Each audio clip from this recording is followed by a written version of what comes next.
Caríssimos senhores e senhoras de Salve Maria, sejam todos bem-vindos ao canal do glorioso Patriarca São José, aqui representado por esta imagem bandita.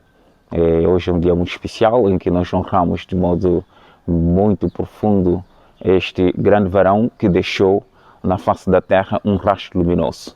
É um filho da Santa Igreja, patriarca da Santa Igreja, que deixou riqueza na Santa Igreja, riquezas de virtude, riquezas de exemplo, riquezas de paternalidade, riquezas de submissão, riquezas de humildade, riqueza de pureza, todas essas virtudes que confluem neste varão católico apostólico e este grande homem protetor da Santíssima Virgem Maria e do Divino Infante fazem com que realmente nós tenhamos um período de reflexão para que possamos também de alguma maneira contribuir na Santa Igreja, de modo que quando nós passarmos desta vida para outra, possamos deixar um rastro luminoso, possamos enriquecer o tesouro da Santa Igreja.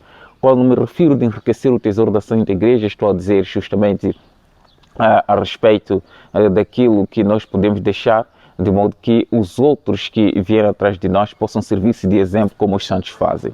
Só que este santo não é um santo comum, é um santo espetacular, é um santo magnífico, é um santo muito conceituado do mundo inteiro. Depois da Santíssima Virgem Maria, a Igreja presta um culto muito especial a este santo São José, porque justamente ele realmente ocupa um lugar proeminente entre todos os santos que existem lá nos céus depois da Santíssima Virgem Maria.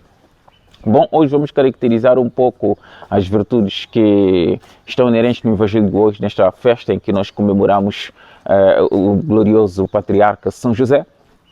Alguns preferem chamar de operário, mas ele é muitíssimo mais, e claro, ele exerceu essa função de operário na sua humildade, mas o que lhe caracteriza mesmo, que faz com que ele seja um homem de uma auréola bastante resplandecente, é justamente este patriarquismo, esta a virtude da humildade e submissão e um amor ardentíssimo à Santíssima Virgem Maria e aos planos de Deus, como nós ouvimos na liturgia, que ele queria abandonar a Nossa Senhora, mas esse desejo de abandonar a Nossa Senhora, como diz São Tomás de Aquino, não foi meramente porque ele queria livrar-se daquele produto das entranhas virginais de Nossa Senhora que ele não conhecia a procedência, porque muitos pensam assim, São José viu que a Nossa Senhora estava grávida e não havia explicação aí, portanto ele quis abandonar a Nossa Senhora por causa disso. Não. São Tomás de Aquino vai muito mais além, inspirado por Deus, um grande teólogo que escrevia 5 livros concomitantemente. Ele tinha 5 escrivães ali à sua frente, ditava para um parágrafo, para outro parágrafo, outro capítulo para fulano, e assim ele ia escrevendo 5 livros sem se atropelar com temas diferentes. Este grande São Tomás de Aquino, inspirado por Deus, que assistia 8 missas por dia, ele celebrava uma sua, porque ele era também sacerdote, e depois assistia às outras missas dos outros sacerdotes, completando 8 missas. Tinha uma vida interior muito bem elevada, tinha um amor ardentíssimo ao Santíssimo Sacramento, fazia adoração às vezes de 3 dias, sem parar, sem alimentar-se, sem fazer nada. Ele só com a cabeça colocada ali no tabernáculo. Este grande santo diz uma coisa muito importante, que tem um respaldo do Espírito Santo, digamos assim, porque justamente ele era um homem muito virtuoso, muito unido a Deus, e tudo quanto ele dizia era algo inspirado por Deus. São Tomás de Aquino então vai nos dizer o seguinte, que o glorioso patriarca São José, quando tomou a decisão de abandonar em segredo a Nossa Senhora para terras longínquas, a fim de deixar Nossa Senhora sozinha, foi justamente porque ele sentiu que estava fora da sua alçada a grandeza, a santidade de Nossa Senhora. Ele sentiu-se realmente muito contingente diante desta grande santidade e abandonar a Nossa Senhora, porque, como dizia Plínio Correia de Oliveira, que São José, olhando para a fisionomia moral de Nossa Senhora, para as características de Nossa Senhora, não chegou a ter mínimo pendor de pensar que Nossa Senhora tinha sido traidora a ponto de trazer uma gravidez fora de casa. Isso não aconteceu com Nossa Senhora, e nem pouquíssimo São José chegou a pensar nesta hipótese, porque os traços fisionômicos de Nossa Senhora, a sua voz com timbre angelical e assim divino, posso assim dizer, os seus passos, a sua ponderação. Nosso São José tinha convivido com a Nossa Senhora de tal maneira que tinha aprendido tanto as contemplações da ordem do universo, as maravilhas celestiais, os planos de Deus, as intenções que Maria Santíssima nutria, as orações que Maria Santíssima fazia, o perfil dela, as palavras dela refletiam uma divindade tal, que era uma senhora tão divina, que não poderia se escogitar que Nossa Senhora tivesse traído a São José no campo moral. Por isso não chegou São José a pensar nisso. Eram bastante, e são de curta visão, aqueles que pensam que São José pensou que Nossa Senhora tivesse lhe traído e, portanto, ele ia abandonar Nossa Senhora. Não foi por causa disso, mas o que mais entra em cena aqui, o que mais tem valor, é o que diz São Tomás de Aquino, que São José viu a grandeza de Nossa Senhora e sentiu-se tão inferior, e tão contingente diante dessa grandeza de Nossa Senhora, que ele achou por bem abandonar a Nossa Senhora, porque ele não aguentava mais. Assim como cada um de nós, quando aparecemos diante de alguém que tenha uma majestade e tal, e que, portanto, a nossa etiqueta, o nosso modo de proceder, as regras que nós devemos assumir para poder, as regras protocolares que nós devemos assumir para poder estar diante dessa majestade, são tais que ao final deste convívio de 1 ou 2 horas, chegamos em casa fatigados, porque nós ficamos na ponta dos pés e estivemos ali sempre impostados com uma postura que não é o habitual nosso. Assim São José chegou um momento que não aguentava mais, tinha que afastar-se de Nossa Senhora. Mas o arcanjo Gabriel vem lhe confortar, dizer que o produto das entranhas virginais de Nossa Senhora procedia do Espírito Santo e que aquele era o Filho do Altíssimo. E São José ficou ali na dedicação absoluta. É outro aspecto que nós devemos ver, porque São José amou de verdade a Nossa Senhora. O que é amor? Como disse São Tomás de Aquino, o amor é um profundo desejo de dedicação da perfeição do próximo e da nossa doação, lançar-se nas mãos de outra pessoa, estar inteiramente à disposição da outra pessoa para que ela possa usufruir do bem-estar dos nossos atos, da nossa presença. Amor é nada mais nada menos que doar ao próximo. Nosso Senhor Jesus Cristo levou até os extremos inimagináveis este amor, que é nada mais nada menos derramar seu sangue até a última gota no alto da cruz, em prol da humanidade, para resgatá-la do pecado e das garras de Satanás e introduzir o homem num paraíso celeste. Esse é o amor extraordinário em que a pessoa esquece de si mesma e faz tudo para o próximo até os limites das suas próprias forças. Nosso Senhor Jesus Cristo deixou esse exemplo magnífico. E o outro logo a seguir de Nosso Senhor Jesus Cristo é São José. São José amou tanto a Nossa Senhora que ele estava sempre a amparar a Nossa Senhora num campo físico, material, mas no campo espiritual. Ele estava ali para representar o pai legal de Nosso Senhor Jesus Cristo, o esposo da Santíssima Virgem Maria, diante das leis que eram vigentes naquela época. Em que uma senhora se aparecesse com um filho sem se conhecer a procedência do pai, naturalmente essa era submetida à lapidação, seria apedrejada. Portanto, São José tinha conhecimento disso e ele ficou ali também para justamente proporcionar a Nossa Senhora aquele carinho, aquele calor necessário que deve ter uma esposa quando está com um filho ou quando está em estado de gravidez.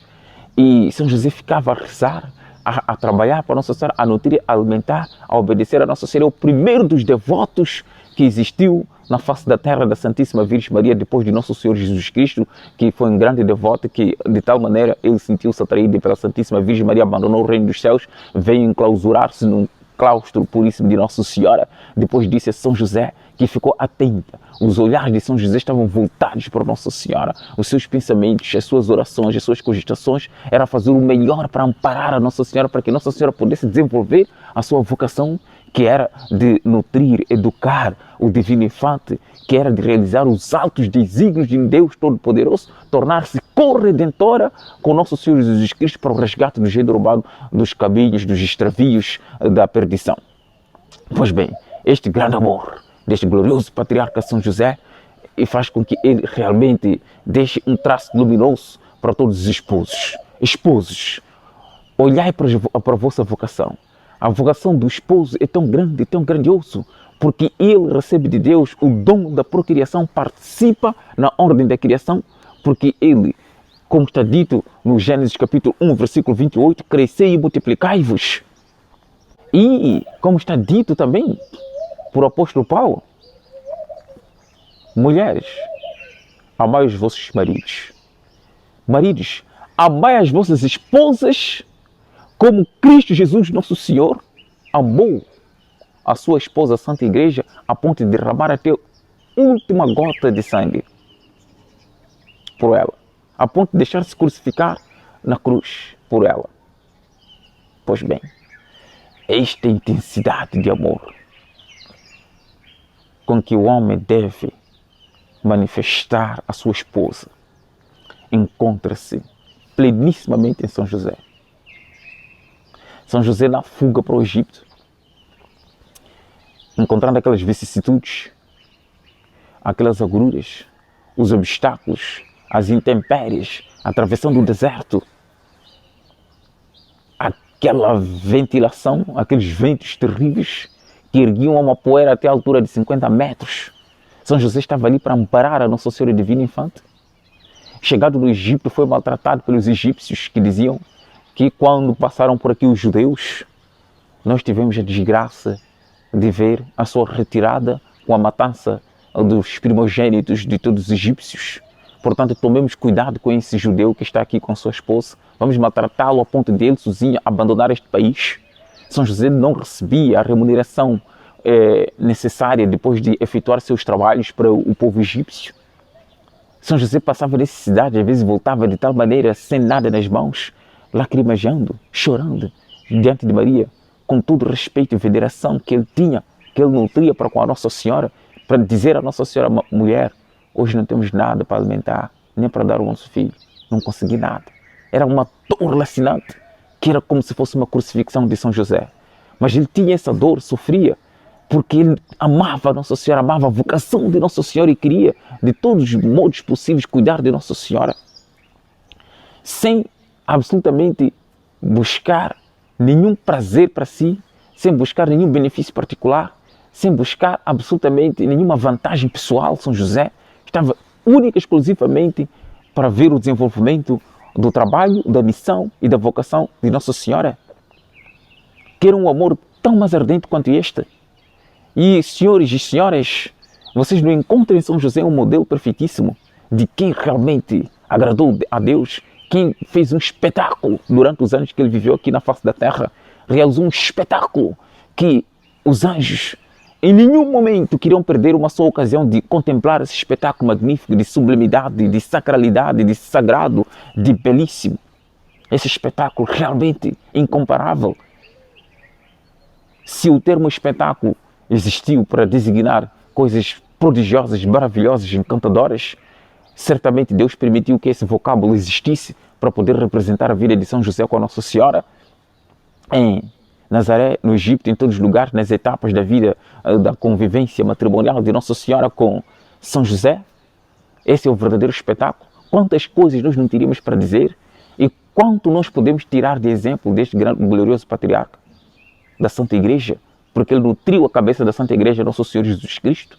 Portanto, ele zela pela Santa Igreja e que, portanto, cada um de nós que tenha problema com a Igreja, problema de falta de acesso à Eucaristia, aos sacramentos, a isto, mas aquilo, pode perfeitamente recorrer a São José com confiança sublime de que São José sempre vai estar disponível para atender e para ajudar, para auxiliar, para suprir o déficit, para suprir a carência que nós temos na Santa Igreja, nas nossas atividades na Santa Igreja. Pois bem, por que não recorrer a esse glorioso patriarca, não simplesmente neste período em que o mês é dedicado a ele, mas em todas as circunstâncias da vida, como Santa Teresa. Santa Teresa, ela teve que fazer a reforma do Carmelo, teve que tomar conta de várias casas religiosas pertencentes ao Carmelo e que, portanto, tinham o auxílio de São José. Quando ela saía de uma casa para outra, chegava naquela casa onde ela esteve ausente durante um tempo, as freiras, infelizmente, pela contingência mesmo natural do homem, tomavam atitudes que não eram condizentes à vocação. E São José, na imagem, uma imagem dessa, começava a falar, a descrever tudo quanto havia acontecido naquele convento. Já imaginou o que é isso? Outro episódio de umas outras freiras que estavam passando uma necessidade terrível financeira e fizeram uma novena, rezaram e tudo mais, e deixaram os pedidos aos pés da imagem de São José, aqui assim mais ou menos debaixo desta base, e colocaram inclusive óculos para que São José pudesse ver a escrita com mais facilidade, como se São José precisasse disso, mas evidentemente era uma forma de pressionar São José. E um bispo passou por lá em casa desses freires ali e viu aquele cenário todo, disseram: que é papelada é essa em torno da imagem de São José? Que é isso? Isso aí descaracteriza um pouco, desprestigia São José, muita papelada, é como se fosse sujidade. Tire isso daí. foram quando as freiras disseram, não, excelência, nós estamos a fazer um pedido, uma novena a São José, nós queremos que ele nos ajude, estamos a passar uma necessidade tremenda, que não temos dinheiro para nada, absolutamente, deixamos todos esses pedidos aqui, todos os dias, a cada dia que nós rezamos a novena, deixamos ali um papelinho com pedido a São José. O bispo disse, não, vocês não precisam de fazer isso, tirem tudo, tirem os óculos, tirem os papéis por aí e eu vou efetivamente dar o dinheiro que vocês precisam. Isso, o bispo foi lá, tirou do seu cofre o dinheiro que tinha e deu para as freiras. Ou seja, São José atendeu de uma forma nobilíssima ao pedido das freiras. Ele está sempre atento aos nossos pedidos. Portanto, não seja hoje o último dia que você vai rezar. Portanto, permaneçam neste clima, nesse estado, nessa atmosfera de confiança a São José e também mantenham-se cada vez mais atentos aos exemplos que São José gloriosamente nos deixou, que podem ser muito úteis para que nós possamos enveredar pelas vias da luz, luz deixada por São José, que vai realmente nos fazer culminar diante de Jesus com mãos limpas, com mente limpa, com alma limpa, com pureza de alma, enfim, com tudo quanto seja necessário para entrarmos no Reino dos Céus. Desça sobre vós o orvalho e a bênção de Deus Todo-Poderoso, Pai, Filho e Espírito Santo, permaneça para sempre. Até a próxima, se Deus quiser. Salve Maria, salve José, castíssimo esposo de Maria.